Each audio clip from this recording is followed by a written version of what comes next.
Meu amigo Tassos, Como está, meu querido? Tá tudo bem aí? rapaz, que honra. Pense na alegria que seu amigo está, viu?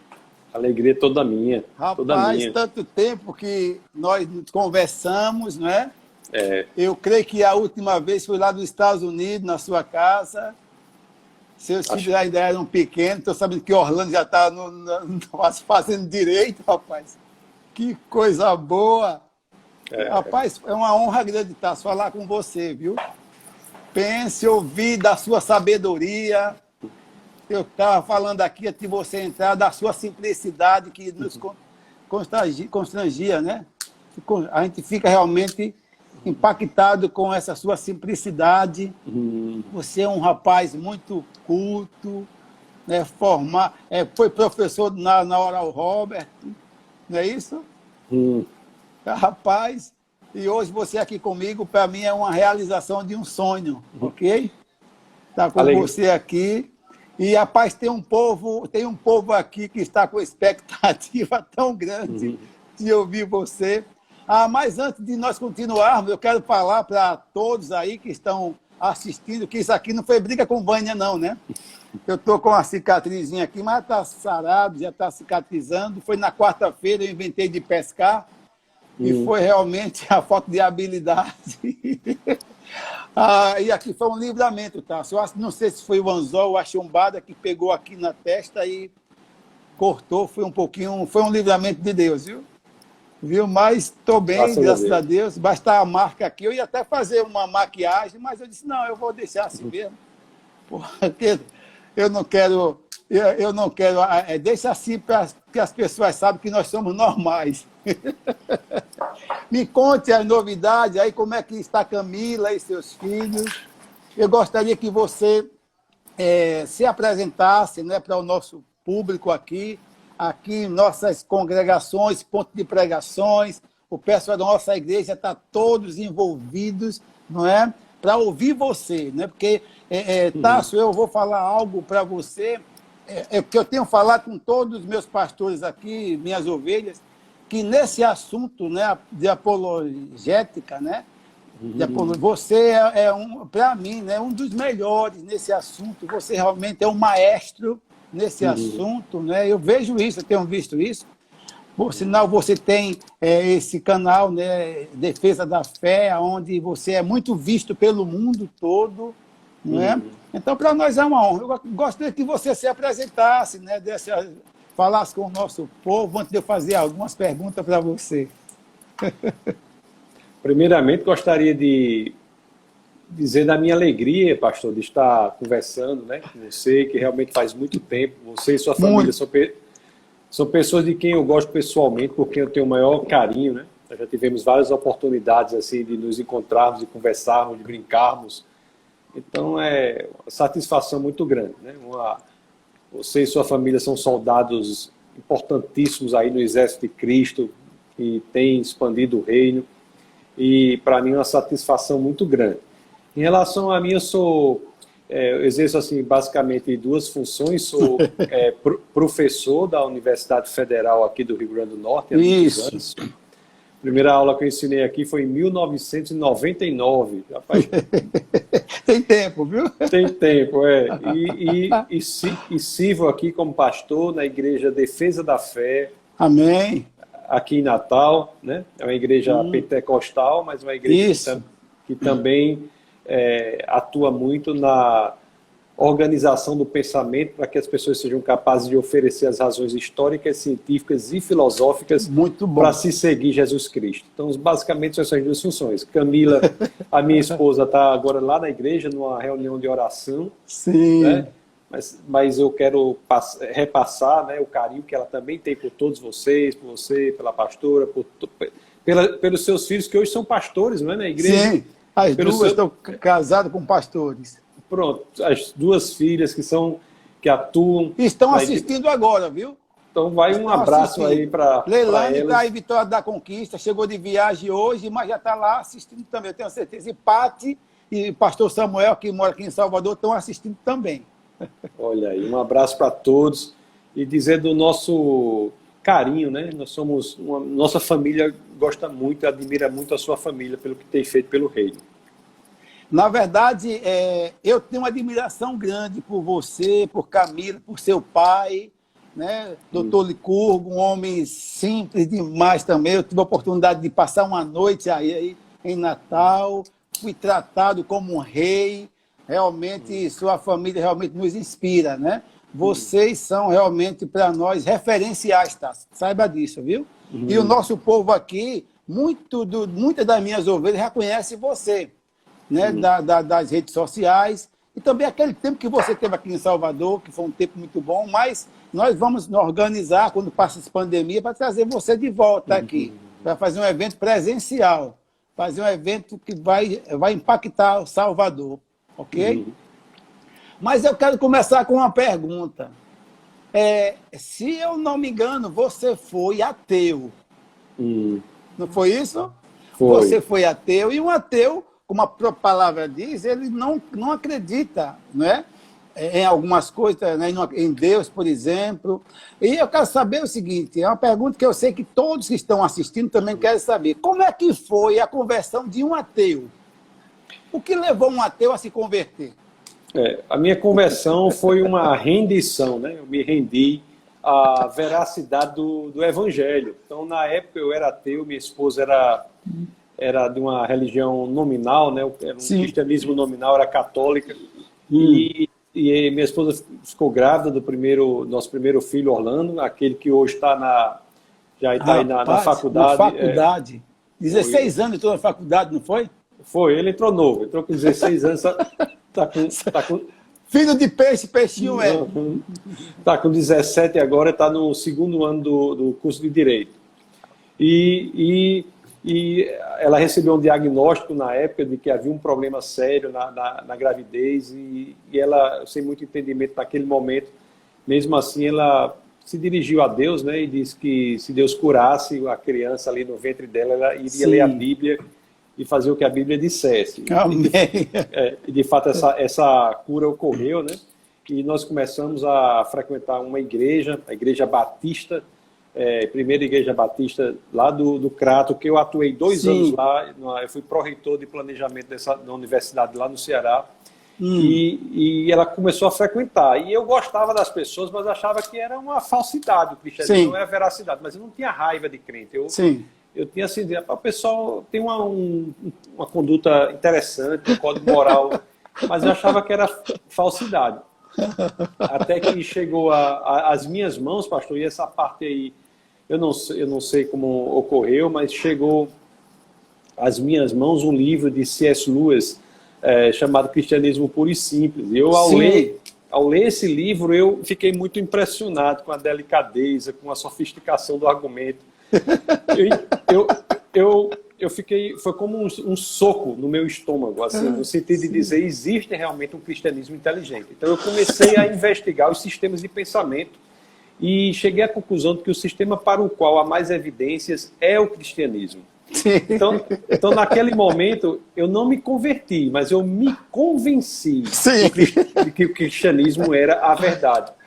É engraçado que o estudo intelectual do cristianismo, ele não converte ninguém, mas ele limpa os obstáculos intelectuais que separam o homem do evangelho.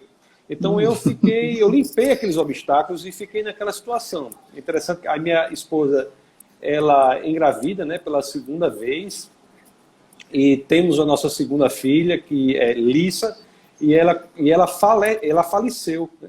E no falecimento da minha segunda filha, foi que verdadeiramente eu fui exposto à necessidade de ter um posicionamento diante da realidade. Então, ou eu voltaria ao ateísmo, ou então eu efetivamente iria me converter, dar minha vida a Jesus e dizer assim que o cristianismo é de fato a coisa mais importante que há. Porque, como eu tenho dito aí, e o próprio C.S. Lewis já escreveu alguma coisa do tipo, ele diz assim, né, ou o cristianismo é a coisa mais importante da sua vida, ou ele é de nenhuma importância. Ele só não pode ser mais ou menos importante. Então foi naquele momento, já tendo sido convencido da veracidade, mas foi ali que efetivamente eu disse assim, viver é Cristo, e morrer é lucro, como disse o Amém. apóstolo Paulo. Então, ali é Isso. que houve a conversão. Foi assim que eu saí do ateísmo ao cristianismo. Meu Deus, nisso tudo a gente vê que verdadeiramente o evangelho é poder, é o poder de Deus, não é? Porque pegar um homem culto como você, não é? Que tinha as suas convicções e de repente você aos poucos o evangelho vai entrando no seu coração, você vai cedendo e o Espírito Santo vai trabalhando e hoje você é verdadeiramente um instrumento de Deus para levar pessoas a Cristo. Eu vejo, Tasso, que você o chamado na sua vida desde o ventre, você já nasceu com esse dom que Deus já projetou você desde o ventre da sua mãe para ser o que você é hoje. Eu creio que para alcançar pessoas de um nível alto, intelectualmente falando, tem que colocar uma pessoa como você. Uhum. E uma coisa que também percebo é que você gosta muito, você ama, não é? Eu vi aqui em Salvador, quando você veio aqui, algo que me impressionou. Foi um jovem fazer uma pergunta a você, meio insinuosa, assim, né? E você respondeu numa maior classe, você não levantou a voz, eu lembro como hoje, e aquilo me impactou. Você não ficou assim, se dispondo com ele, você respondeu na maior classe, na maior maestria, né? Então, e conversando com você, você disse a mim, na ocasião, que você ama conversar com ateu. É isso mesmo? Esse posicionamento é apenas assim o cumprimento do que as Escrituras dizem. Na primeira epístola de Pedro, né, de São Pedro, no capítulo 3, no verso 15, as Escrituras dizem que nós devemos santificar o Senhor e estarmos prontos para apresentar a resposta, a razão da esperança que há em nós. Mas o verso 16 diz, devemos fazer isso com respeito, moderação, equilíbrio. Sim. Então, assim, quando nós apresentamos as razões da nossa fé, nós temos de ter a convicção de que nós não estamos ali para ganhar o argumento. Nós estamos ali para ganhar a pessoa. Bom demais. Então, muitas vezes, quando as pessoas assim apresentam argumentos hostis, ou às vezes são até agressivos com a gente, na realidade, aquilo são argumentos emocionais da pessoa. A pessoa está passando por dificuldades muito grandes. Sim, é bom que o povo saiba disso. As pessoas sofreram alguma coisa e nós temos que entender que o nosso papel ali é mostrar que nas dificuldades, na escuridão, Jesus está presente para resgatar, para tirar a pessoa daquela situação. Então, se nós dermos uma resposta muito agressiva, ou se nós entrarmos no jogo do debate pessoal, na realidade, podemos até passar a impressão que ganhamos o argumento, mas do ponto de vista de Deus, da perspectiva de Deus, nós fizemos errado, porque estamos afastando a pessoa ainda mais de Jesus Cristo. Meu Deus, rapaz, impressionante essa frase sua, né? Porque eu sei que muitos que estão assistindo, assim como eu também, eu como professor do Rema, às vezes pessoas fazem umas perguntas que eu vejo que são perguntas de bolso, e tem momentos que eu tento responder, mas tem momentos que eu me exalto. Vou confessar aqui o meu pecado, não é? Mas, como eu disse, você hoje tem muita coisa a nos ensinar. E eu estou vendo que você está certíssimo, pastor Tarsos. E eu vou até começar a ponderar, a mudar quando pessoas vierem me perguntar coisas insinuosas, começar a já agir de um jeito diferente, né? Porque o que você está falando é muito importante. Outra coisa, pastor, se o senhor me permite que eu acrescente, se nós pegarmos nas escrituras, uma das pessoas que mais questionavam Deus, que mais abertamente questionavam Deus, era o rei Davi. Então, nós quando lemos as escrituras, o rei Davi está questionando Deus em tudo, mas onde está Deus?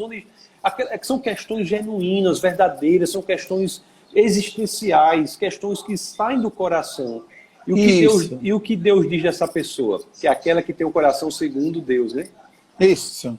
Então, quer dizer, Deus não quer que nós façamos das nossas dúvidas algo de hipocrisia. Ele quer que nós possamos colocá-las genuinamente diante do Senhor.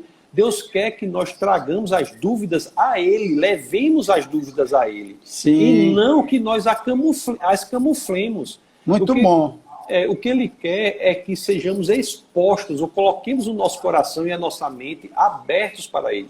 É interessante que Jesus Cristo, lá no Evangelho de São Mateus, quando questionado sobre qual é o maior dos mandamentos, ele diz, né, amar a Deus de toda a sua alma, de todo o seu coração e também de todo o seu entendimento. Isso mesmo, isso mesmo. Então Deus não quer apenas o nosso coração, mas Ele quer também a nossa mente. Deus não diz assim, me dê o seu coração, mas deixe o seu cérebro do lado de fora da porta. Ele quer que nós o amemos por completo. E para que façamos isso, nós devemos colocar as nossas dúvidas, as nossas questões. Porque o cristianismo é apto, é capaz de solucionar todas elas. Amém, amém. Bom demais, bom demais. Eu sei, ó, tem muita gente entrando, né? Já estamos com uma quantidade boa de pessoas participando. Eu creio que hoje vai ser uma noite inesquecível, né? O que você tem para nos passar serão relíquias para nós, né? E eu estou com expectativa. Tem algumas perguntas, né? Eu vou fazer uma pergunta que está aqui, né? O que é apologética cristã? Eu queria que você falasse para todos nós, o que é apologética cristã? Apologética é um nome que vem do grego apologia. Esse grego quer dizer apresentar as respostas, as respostas, lá na primeira de Pedro 3,15, até eu citei já, quando diz, esteja apto para apresentar as razões da esperança que há em você. Quando nós lemos isso em grego, nós temos a apologia. É desse termo apologia que vem a apologética. Então, o que é apologética? Apologética é o esforço para que nós possamos apresentar as razões da nossa fé. O porquê nós cremos. Se alguém perguntar para você por que você é cristão, você deve ser capaz de apresentar as razões disso. É interessante que isso não é uma opção do cristão. Sim. A primeira de Pedro 3,15, que é a terceira vez já que eu cito aqui, de tão importante que é para esse tema. Eu estava até com ela aberta aqui, justamente para ler com você, se você falou.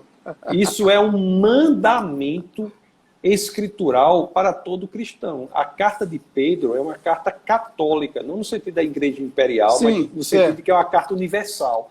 Então é um mandamento para todos os cristãos que sejamos capazes de apresentar a razão da nossa fé. E é a apologética que trata dessas razões. Certo, entendi. Muito bom, muito bom. Inclusive lá, Paulo fala a Timóteo, né, diz, procura apresentar-se a Deus aprovado, né, como obreiro, né, que não tem que se envergonhar. Isso quer dizer que nós devemos conhecer realmente a razão da nossa fé, né, saber quem é Deus. Eu costumo dizer, Tassos, que nós temos a verdade, nós que somos cristãos, temos a verdade, e muitas vezes agimos como se essa verdade fosse mentira. Aí você vê pessoas que seguem outras religiões, né, que não têm a verdade que nós temos, e essas pessoas vivem a mentira como se fosse uma verdade. Então, a importância do que está em 1 Pedro 3,15, né? Isso é muito importante. Nós devemos estar prontos, porque de repente vamos encontrar pessoas capacitadas. Assim como você sempre foi, você era ateu, você não era um cristão, mas você, se pegasse um cristão despreparado à época, meu Deus, ele ia ficar envergonhado diante dos argumentos que você tinha, não é? Então, nós devemos ter a convicção de quem nós servimos, quem é Deus, quem é Jesus Cristo, o que é o Evangelho, porque nós vamos encontrar pessoas que vão perguntar a razão da nossa fé.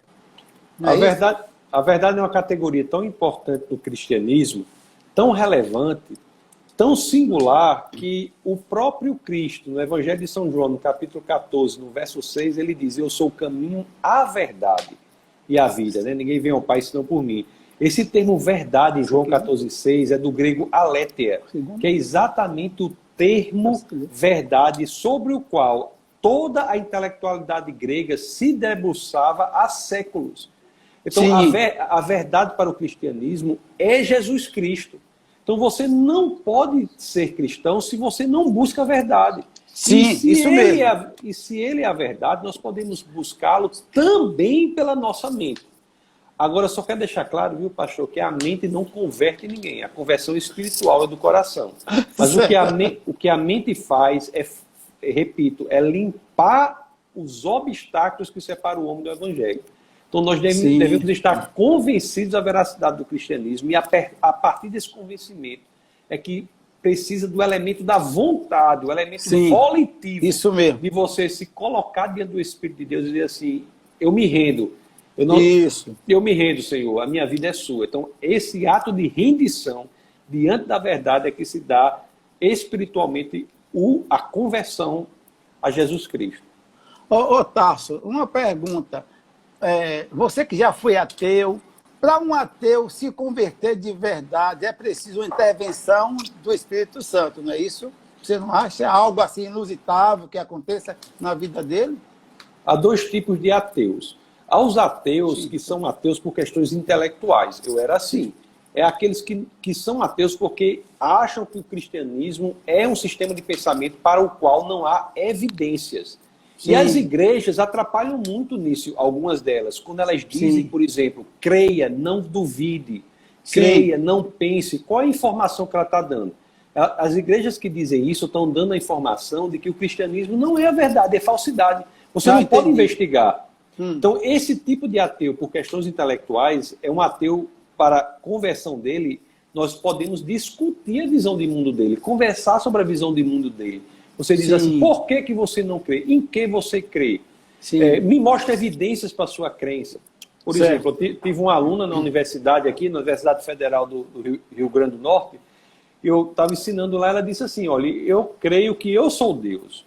Eu creio que todo mundo é Deus, eu creio que o grilo é Deus. Ela disse que todo mundo era Deus, uma espécie de panteísmo tupiniquim. Aí eu disse para ela assim, minha querida, que visão de mundo linda. E de fato é, se todo mundo fosse Deus, seria uma coisa muito bonita, né? Assim, o grilo é Deus, o besouro é Deus. Eu disse, que visão de mundo linda. Aí eu não fui fazer outra coisa senão pedir evidências para a visão de mundo dela. Aí eu disse assim, você poderia me dar alguma evidência de que isso é verdade? Sim. E eu disse para ela, eu não peço muito, você podia desaparecer aí e aparecer aqui? Aí ela não conseguiu. Aí eu mostrei para ela, você está vendo, minha querida, o fato de nós crermos em algo não faz com que algo seja verdadeiro. Deus usa da verdade para que nós aumentemos a nossa fé. Então, o cristianismo ele se propõe a ser a verdade e, portanto, ele se propõe a ser investigado. Então, se nós conversarmos assim com o ateu por questões intelectuais, nós podemos mostrar a ele a viabilidade intelectual do cristianismo. Agora, existe outro tipo de ateu. É o ateu por questão moral. Isso é diferente. Ele é ateu não porque ele acha que o cristianismo não é a verdade, mas ele é ateu porque ele não quer que o cristianismo seja verdade. Porque se o cristianismo for a verdade, ele vai se submeter a um sistema de mundo no qual ele prestará contas. Então, o ateu por questão moral, ele quer um modelo de mundo em que ele possa exercer a vida dele ou exercer os desmandos da vida dele sem prestar contas. E o ateísmo oferece isso. O cristianismo não. O cristianismo oferece um modo de viver que nós prestamos conta. Nós prestaremos contas ao Senhor. Isso mesmo. E muitos não querem. É por isso que alguns até podem se convencer da veracidade do cristianismo, mas não se convertem. Tem pessoas que conhecem a Bíblia profundamente, mas não são cristãos. Por quê? Porque eles entendem que o cristianismo até pode ser a verdade, mas eles efetivamente não se colocaram diante do Senhor da forma que o cristão deve colocar, em total dependência e sabendo que deve a cada dia mudar, melhorar num processo que nós conhecemos como santificação. Não é? Então, esse é o questão, ateu por questão moral. Esse, oração, comunhão, acompanhamento, é diferente do ateu por questão intelectual. Certo. Você falando de pessoas que conhecem a Bíblia e não vivem, eu lembrei, né, daquele apresentador, né, Jô Soares, citava versículo da Bíblia como se fosse um cristão. Mas a gente sabe que ele nunca viveu, não é, o que ele conhecia da Bíblia. Como que ele sabia, estudava a Bíblia para poder debater, mas ele não é, né, não se declarou um cristão, nunca frequentou a igreja. Ele conhece a Bíblia demais. Nós podemos citar até pessoas na igreja. As igrejas estão cheias de hipócritas. Pessoas que se autoproclamam cristãs, mas vivem como se Deus não existisse. Eu logo que me converti lá na igreja lá, na Igreja Batista lá, a pastora me disse uma coisa que eu fiquei, na época, eu não dei muito valor, mas hoje eu sei que é algo tão profundo, quando ela disse assim: olha, Tassos, você conhece um cristão não pelo que ela fala, mas pela forma como ele vive. Então, as igrejas estão cheias de hipócritas, pessoas que só proclamam cristãs e vivem como se Deus não existisse. Então, infelizmente, a conversão é mais do que o convencimento. O que é que o cristianismo diz? Você tem de morrer para que Cristo viva. Isso. A conversão é a rendição. Muito bom. Tem uma pergunta aqui que eu acho muito boa para todos nós, para mim, né, para todos nós, para todos que estão assistindo aí. Eu estou vendo que o pastor Jorge, pastor Verbo da Vida e Vitória, entrou aí também. Um abração, pastor Jorge. Então, Tassos, tem uma pergunta muito boa. Como posso refutar pensamentos filosóficos como o de que Deus está morto? A ideia de que Deus está morto não é exatamente a ideia de que o Criador dos céus e da terra morreu, mas é a ideia de que Deus não é mais relevante para a vida de hoje. Porque você veja que a proposta da serpente lá atrás foi qual? Foi dizer assim: o bem e o mal não precisa mais vir de Deus, pode vir de você.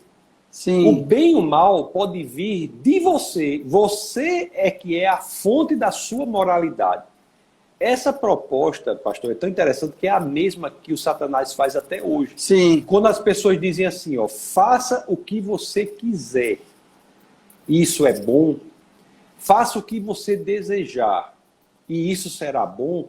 O que ela está dizendo é o seguinte: a proposta, a fonte da moralidade, a fonte do bem e do mal não é mais Deus, é você. Sim. Então, para essa pessoa, Deus está morto. Sim. Deus está Entendo. morto. Então, a teoria de que Deus está morto é uma ideia de que, para o mundo contemporâneo, a fonte da moralidade não é mais Deus, mas é a pessoa. Esse é o relativismo moral que tem levado as pessoas à completa destruição.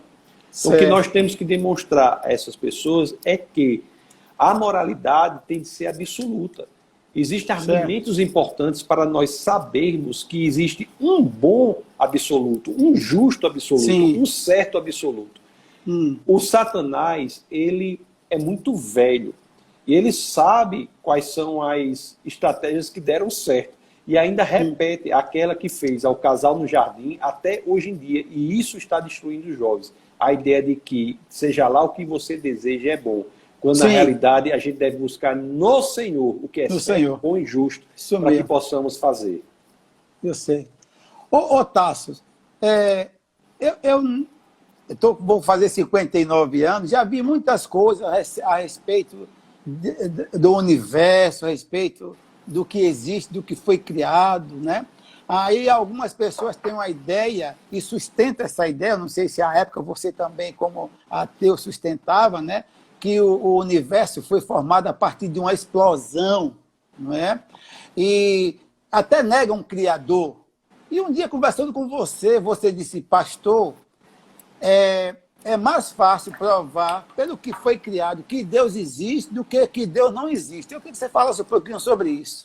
Se você pegar qualquer livro, pastor, desde a antiguidade clássica nos gregos até meados do século passado, com o idealismo alemão, qualquer livro sobre o universo, o livro estará dizendo que o universo existe desde sempre. Só havia um único livro, que dizia que o universo havia vindo a existir, havia sido criado. Esse livro é o livro de Moisés, o Pentateuco. Gênesis, ou em hebraico, Bereshit. A primeira frase de Gênesis: no princípio Deus criou os céus e a terra. Quando nós lemos em hebraico, o verbo criar é bará. E bará quer dizer criar tudo a partir do nada. O que vem acontecer no século passado é que a ciência força o cientista a mudar o posicionamento dele. E com a teoria do Big Bang, o cientista passa a aceitar que o universo veio a existir. Sim. Então, a ideia por trás do Big Bang é a ideia de que o universo não existia e veio a existir a partir do nada. E, portanto, como ele foi criado, a pergunta existe agora: quem é o Criador? Sim. A teoria do Big Bang é o pano filosófico por trás do Big Bang. É a rendição da ciência à teologia. Certo. Existe um cientista que nem é cristão, é agnóstico, chamado Robert Jastrow. Jastrow, ele diz assim, quando ele fala sobre Big Bang, ele diz assim, é como se a ciência tivesse tentado superar o muro da ignorância. E havia sempre subisse um pouquinho da montanha da ignorância e caísse, subisse mais um pouquinho.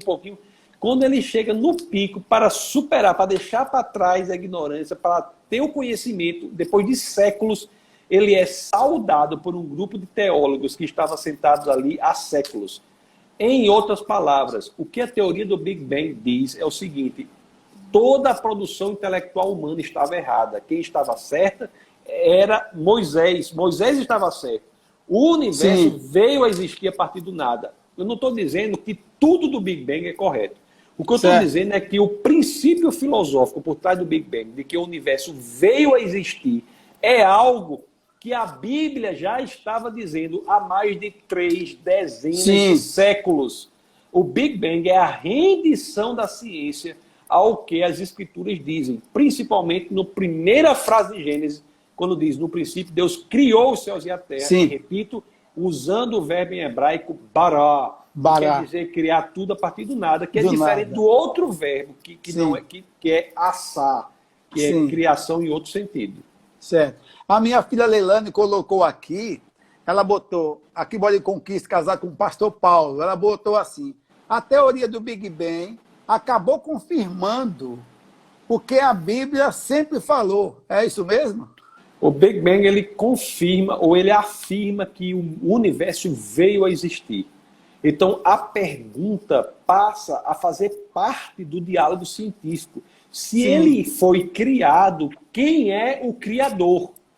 E aí é que nós demonstramos que, pela própria cosmologia, nós chegamos a uma definição da causa do universo que é idêntica ao que nós temos na Bíblia. Idêntica ao que nós temos na Bíblia. É um argumento mais longo, mas é isso que nós demonstramos.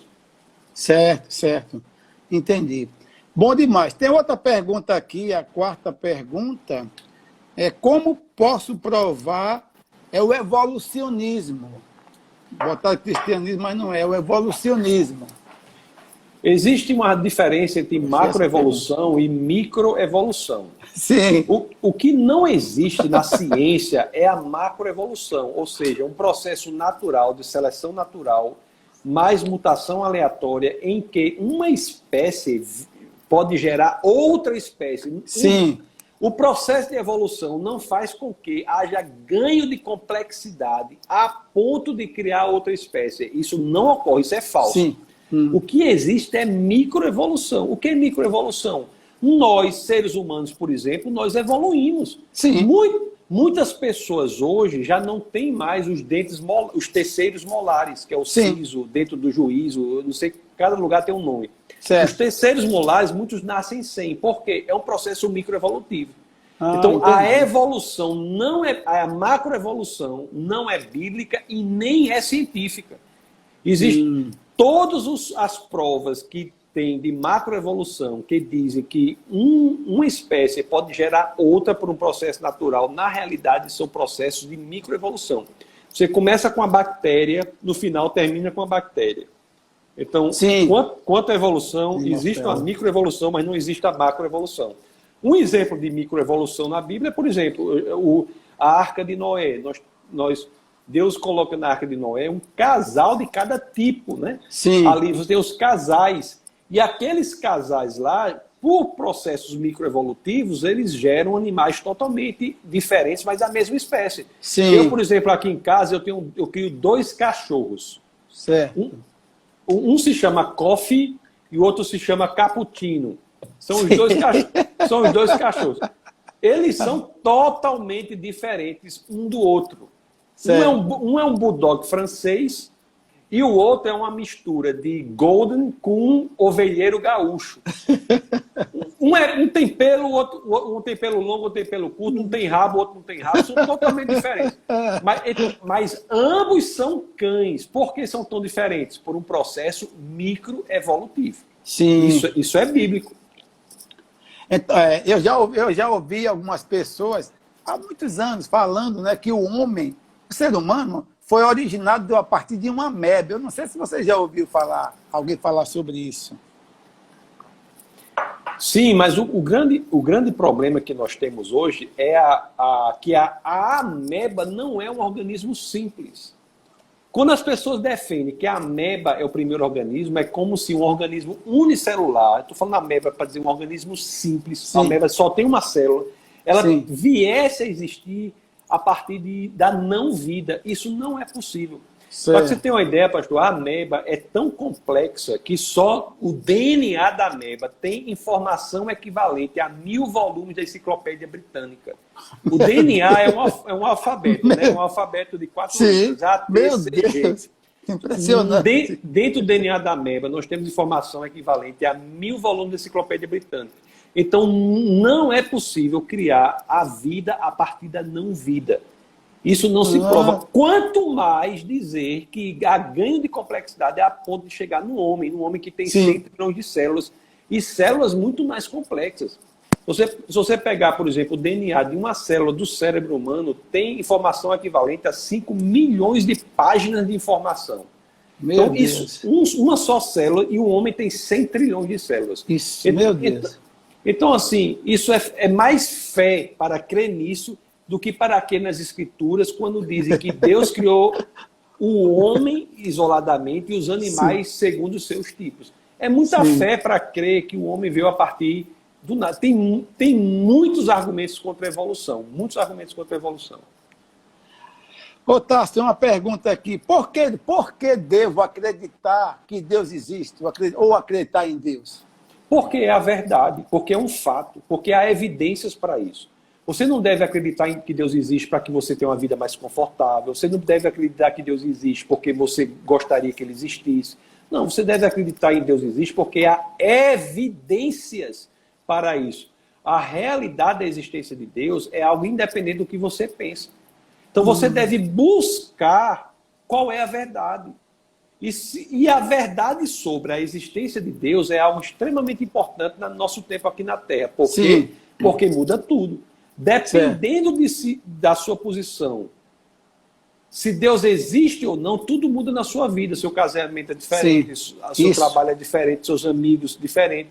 Então nós devemos crer nesse de Deus, não porque nós queremos que ele exista, mas porque é a verdade. Investigue, busque evidências. A Bíblia quer que nós investiguemos a existência de Deus. Então, porque é a verdade. Agora, se o seu critério para a religião não for a verdade, for outro, eu não aconselho o cristianismo. Por exemplo, tem gente que quer uma religião pelo conforto. Aí não. O cristianismo ele é desconfortável. Por quê? Porque ele vai querer que a cada dia você seja melhor do que você foi ontem. E a mudança exige desconforto.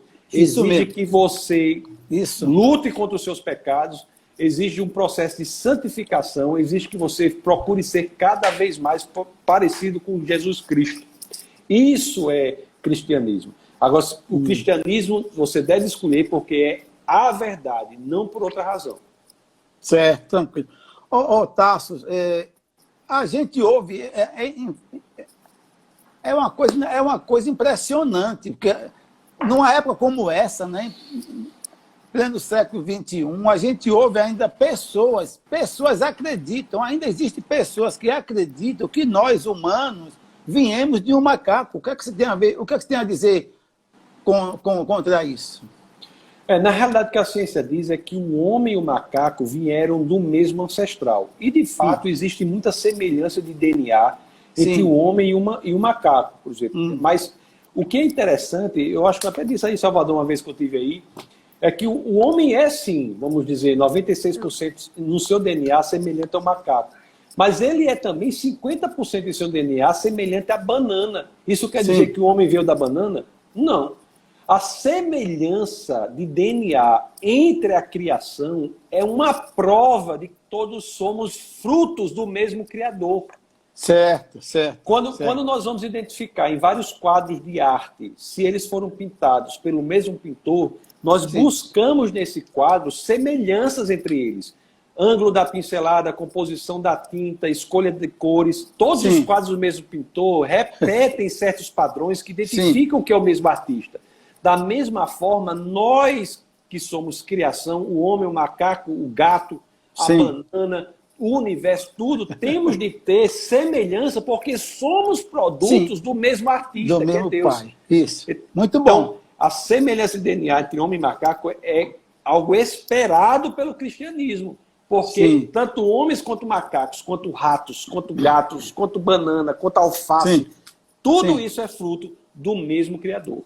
Criador. Bom demais. Rapaz, está bom demais. As pessoas estão entrando, muita gente entrando, comentando, pessoas botando que live abençoada realmente está sendo. Mas tem uma outra pergunta. Como o cristão deve enxergar a lógica? A lógica, ela provém de Deus. A lógica emana de Deus. O pensamento lógico decorre de Deus. Então é assim que nós devemos enxergar a lógica.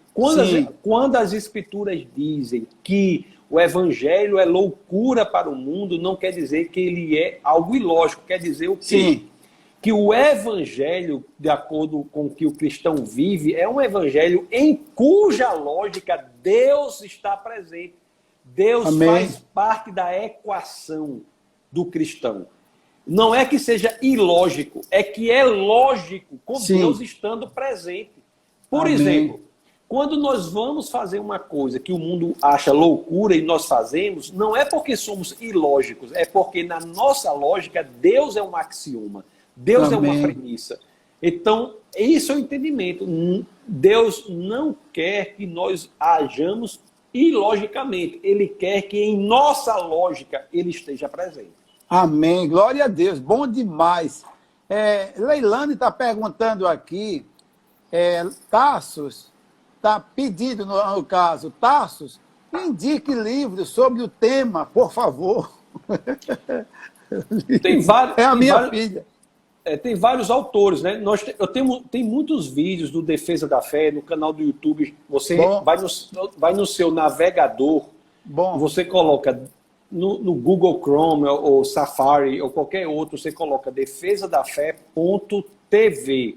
Você vai ser direcionado ao canal de vídeos em que há muitos vídeos sobre esses argumentos, com mais detalhamento. Pessoal?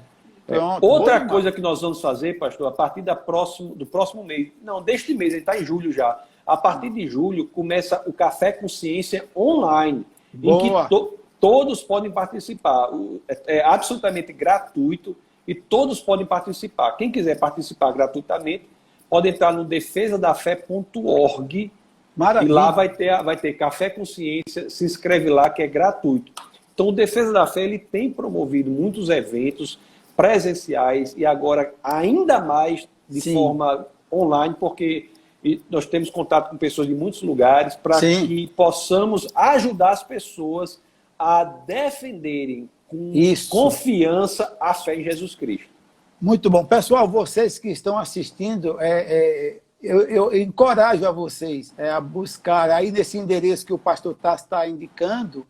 Lá vocês serão grandemente abençoados com os materiais que esse homem tem lá, né, em vídeo, né, indicando os livros, porque esse é um assunto que todos nós cristãos devemos estar realmente envolvidos nesse assunto e conhecer desse assunto, né, para poder defender a nossa fé. Não brigar, mas defender de uma forma equilibrada, mostrando por que servimos a Deus, por que somos cristãos. Não é isso, Tassos? Isso. No Instagram do Defesa da Fé, @Defesa da Fé, lá no link lá tem todos esses endereços.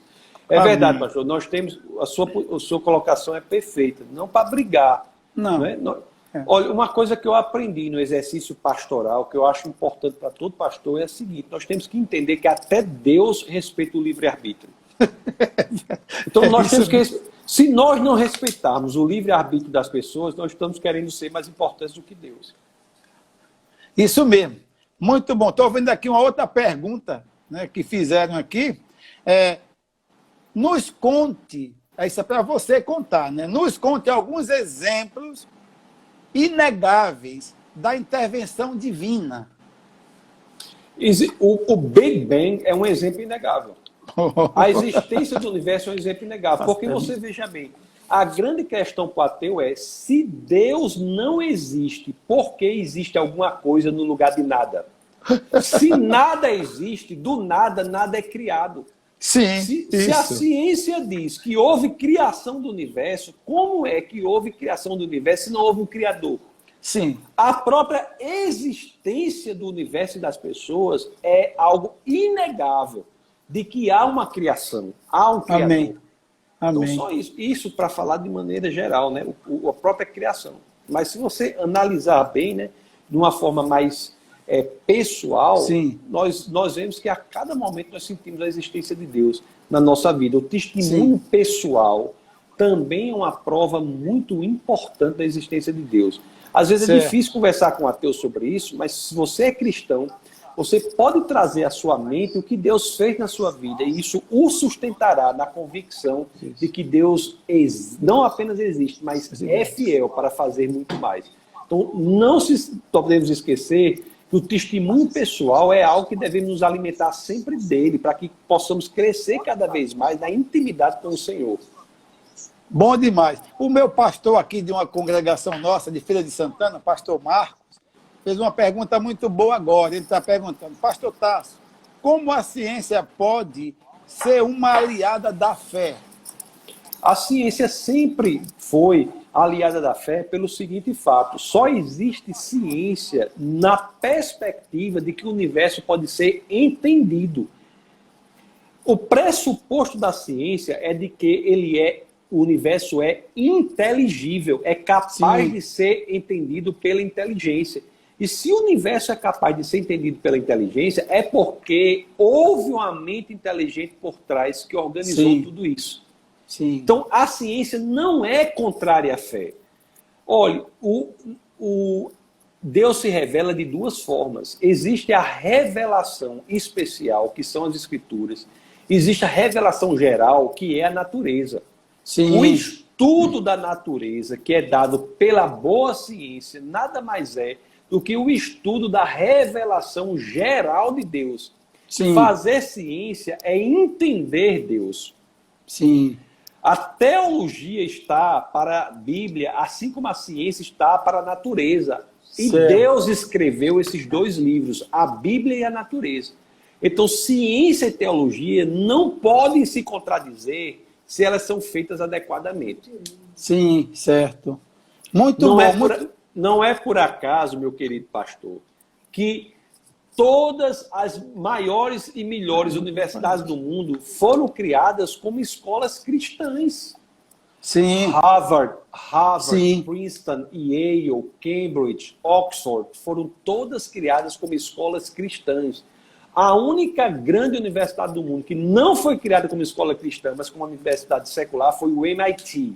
Todas as demais foram criadas como escolas cristãs. O lema original da Universidade de Harvard é verdade para Cristo e a Igreja. Então, a dicotomia entre ciência e fé é algo que não é real. Sim. Muito bom. Tem outra pergunta aqui. Pastor Tasso, a Bíblia é um livro confiável?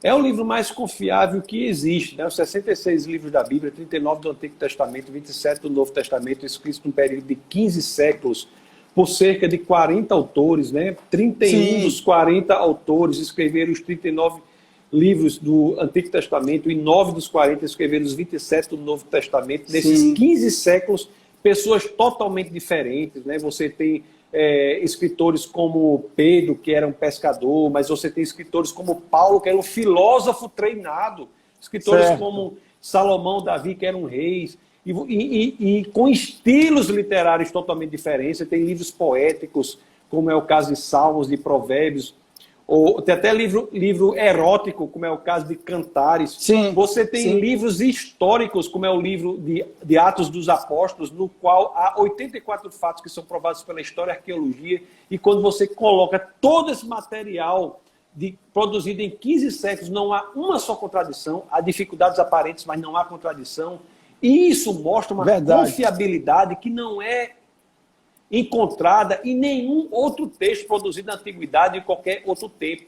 Sem falar, meu querido pastor, que das 20 mil linhas do Novo Testamento, nós temos 5.686 cópias na nossa posse. Quando nós colocamos essas cópias uma do lado da outra, elas são idênticas em 99,5% dos casos. Isso é um recorde que é muito maior do que qualquer outro livro.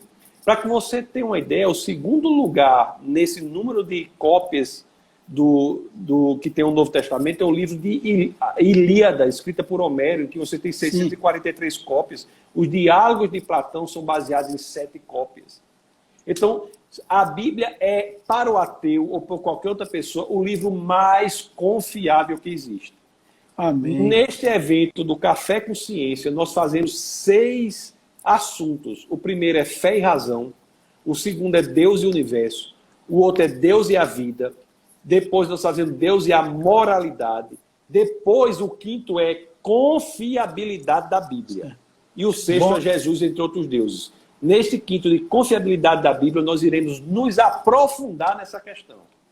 Maravilha. Tem uma pergunta aqui também muito inteligente. Por que o ceticismo da religião é tão prevalente hoje? Porque é o modelo de mundo que permite que a pessoa haja da maneira que ela quiser, leve a vida da forma que ela quiser. Sim. O ceticismo, o ateísmo, o materialismo são modelos de pensamento que dizem assim, seja lá o que você quiser fazer, você pode fazer. O cristianismo não é assim. O cristianismo que permite uma espécie de liberdade no sentido de você fazer o que você quiser, sem prestar contas, não é um cristianismo real. O cristianismo bíblico exige um certo tipo de conduta.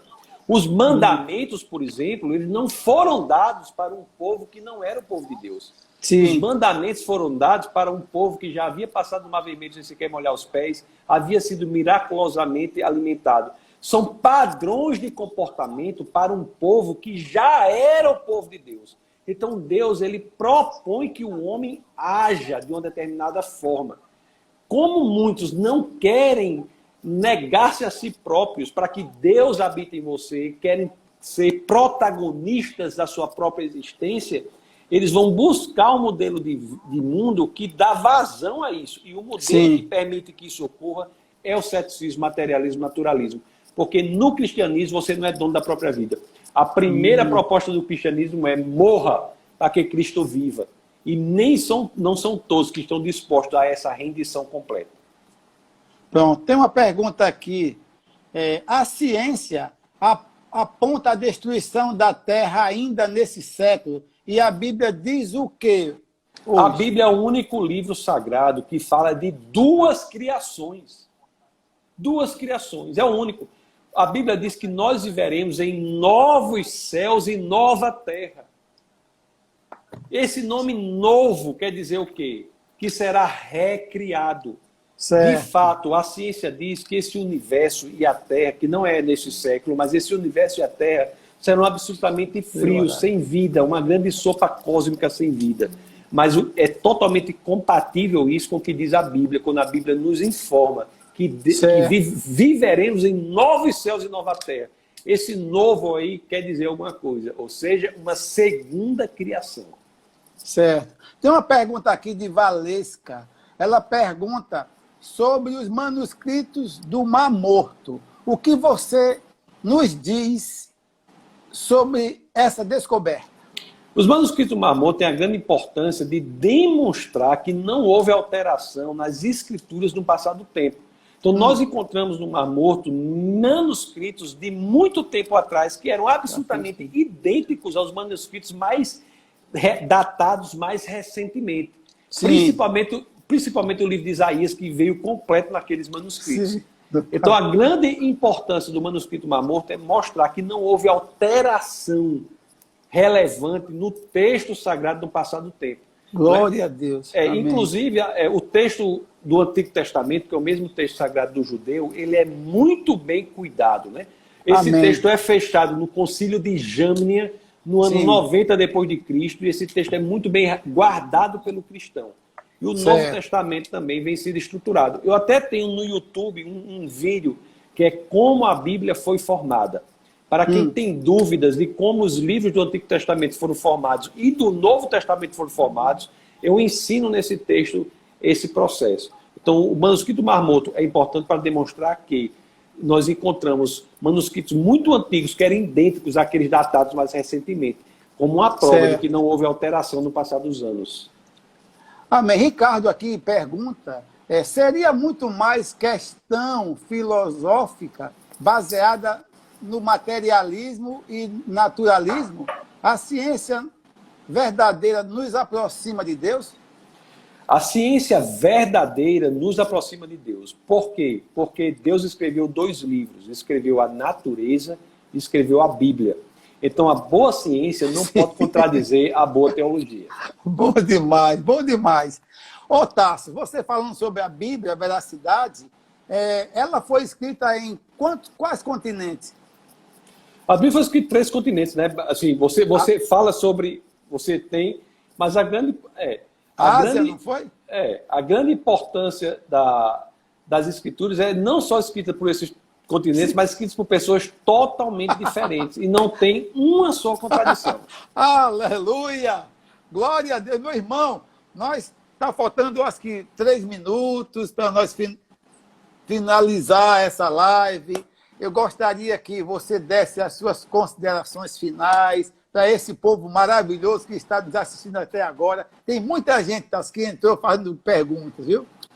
Esse povo te ama, viu? Muita gente dizendo, eu sigo o pastor Tasso, diga ele que eu sigo. Então você realmente é amado demais. Eu gostaria de agradecer muito por essa oportunidade, não só de falar sobre esses assuntos, mas também de vê-lo, né? Faz tempo que nós não conversamos assim. Rapaz, alegria imensa minha. E também uma oportunidade de falar com as pessoas que estão conectadas com a sua igreja, as pessoas que estão conectadas com a sua pessoa, com a sua família. Uma alegria muito grande e agradeço muito. E dizer que Defesa da Fé está à disposição, né? Nós damos uma orientação nessa área apologética para quem quiser. E os canais de conexão são o mesmo Instagram, @Defesa da Fé. Isso. Tem meu Instagram pessoal também, @tassos.licurgo, para quem quiser. Isso. Então, eu estou à inteira disposição. O canal do YouTube também, defesadafé.tv. Então, é assim, né? Nós somos apenas mais um tijolinho nessa muralha, somos apenas mais um soldado nesse exército. O que fazemos nada mais é do que levar adiante o reino. Como disse S. Luz, nós cristãos, pastor, somos um exército em território ocupado. Então, o único sentido de nós continuarmos na terra após a nossa conversão, porque era para nós nos convertermos e sermos imediatamente arrebatados. Isso. O único sentido de nós continuarmos aqui é porque nós temos uma missão. A missão de tornar Jesus Cristo mais conhecido para aqueles que ainda não o conhecem verdadeiramente. E somos apenas mais um soldado desse exército. Então, muito obrigado pela oportunidade de participar de um momento tão especial com você. Que honra! O nosso irmão Canrombé Guimarães está participando dessa live também. É uma honra para nós. É impressionante. Ô, Tasso, muita gente, muitos ouvintes aqui estão pedindo a parte 2.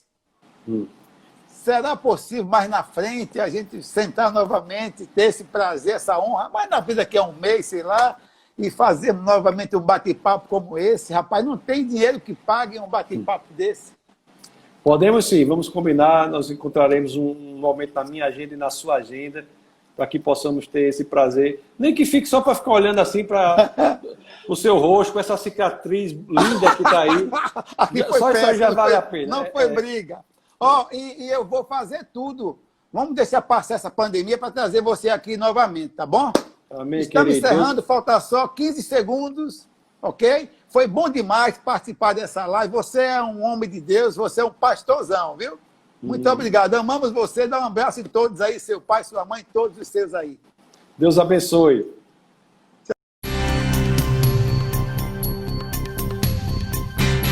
Essa foi uma produção do Ministério Internacional Defesa da Fé, um ministério comprometido em amar as pessoas, abraçar a verdade e glorificar a Deus. Para saber mais sobre o que fazemos, acesse defesadafé.org.